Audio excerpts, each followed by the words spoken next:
The government needs to start treating that as a priority.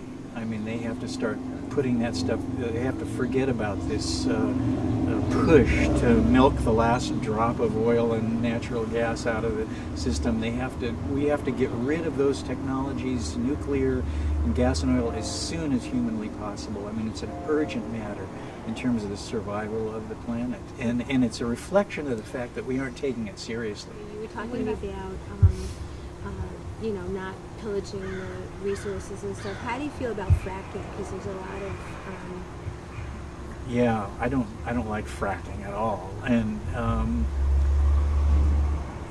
it's a good illustration of what goes on in this country. You know, they passed the Energy Act in 2005, I believe it was, during the Bush administration, and they were very proud of it because, and rightly so, because Bush and Cheney, you know, are oil men, and they delivered this prize to their patrons in the oil and gas industry of this energy bill that allowed them to do pretty much whatever they want, including this fracking, including going onto people's land and putting up wells wherever they want on people's land. And then the fracking itself causes chemicals to be released in the shale that come bubbling up, and now you can light some of the water on fire when it comes out of the tap, or when it bubbles up out of the ground.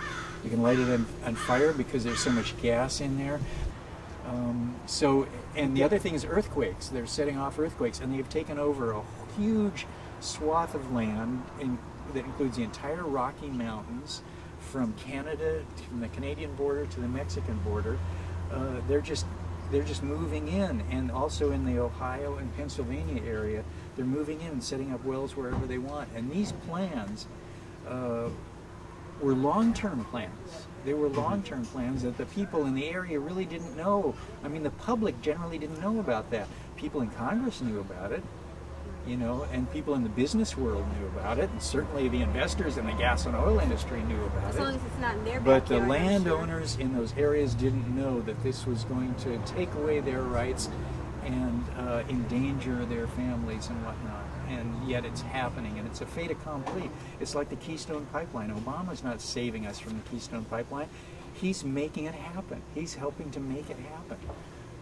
We need to end this dependence on oil and gas and fossil fuels and nuclear technology. We need to move more quickly, more emphatically toward renewable energy sources.